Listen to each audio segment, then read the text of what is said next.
Hello guys, welcome back to my channel. Ngayon, tayo'y manonood ng Dandadan episode 8. Siyempre, nanood tayo nung last episode. Grabe naman talaga sa lungkot yung binigay sa atin ng Dandadan. Nagtapos siya nung nawala na si Silky. Acro Silky ba yun? Ngayon, tignan natin kung sino naman ang ma-unlock na character. Balita ko, meron daw bago. Pero ngayon, simulan na natin yung palabas.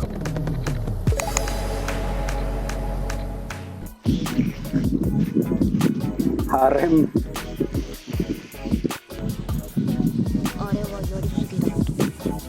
Bait.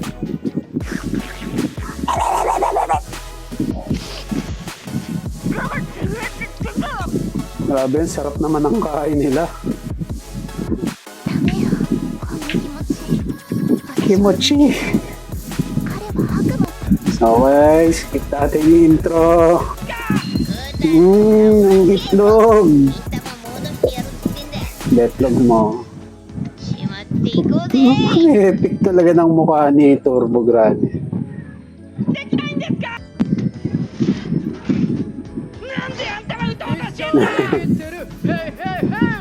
Ang scene pala nito, parang 1:1 sa manga daw. Mas ang ganda daw ng pagkakagawa. Tingnan natin.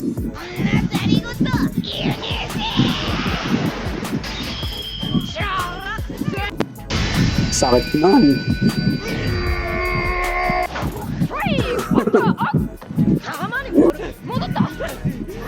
Ayan, yung scene daw na yan. Ang kulit.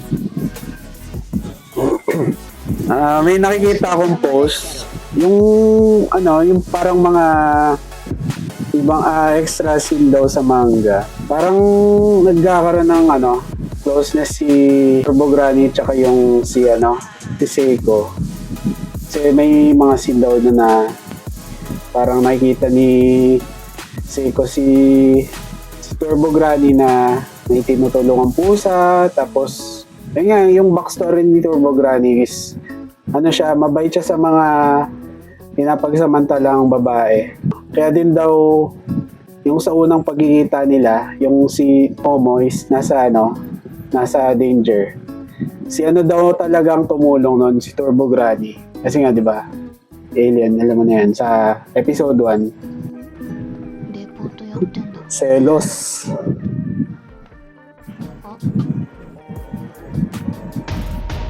Naku po! Why? Sa likod pa ng school Nagte-training siya. Hanep.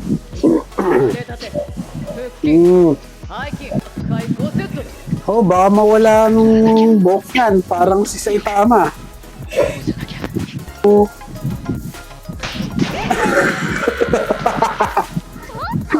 Grabe ng dire.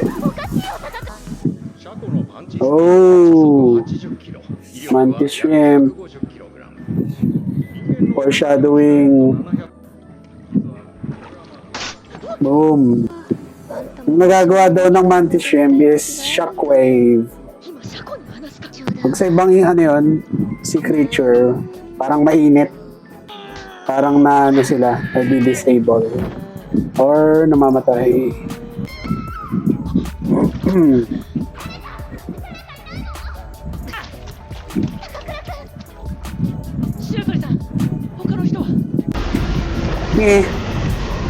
Parang si Godzilla nga.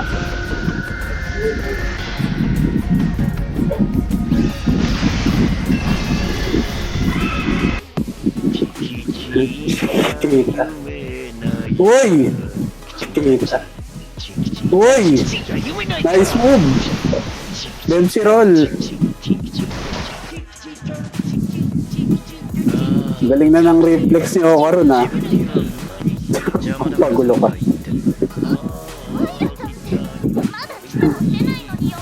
Sobra kasing big deal sa Japanese culture kasi yung kapag tinawag mo na yung isang tao na na sa first name basis.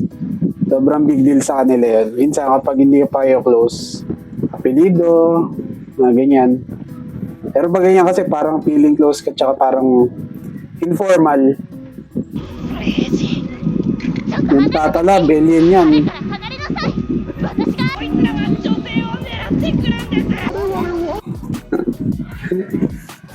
Kaya may napanood ako sa bus. Oh, yung attorney. Basta si Seven. Tapos andun si Benur Abalos. Tapos parang nakita ko siya. Parang resemble itong mga alien.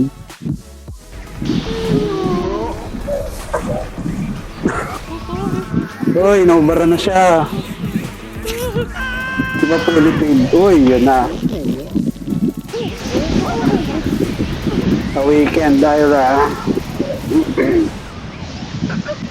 Woo! Stig! Sir, taka po. Ay! Ayun na! Laging bitin, putik yan. Ayun na si Ira. Ano bang tawag sa kanya dyan? Mas umubas na rin yung mantis shrimp na boksingero. Malapit daw yun eh. So, ayun. Okay mangyayari sa susunod. Nag-aabang na naman tayo ng Friday. So, oy, nga pala. Happy 6K nga pala sa atin sa mga subscribers. Thank you nga pala sa pag-subscribe sa channel na to. Lalabas tayo ng magandang mga contents para sa inyo. So, stay tuned. Please like, share, and subscribe. Comment down below kung anong gusto nyo makita sa channel natin. So, see you on the next video. Bye-bye!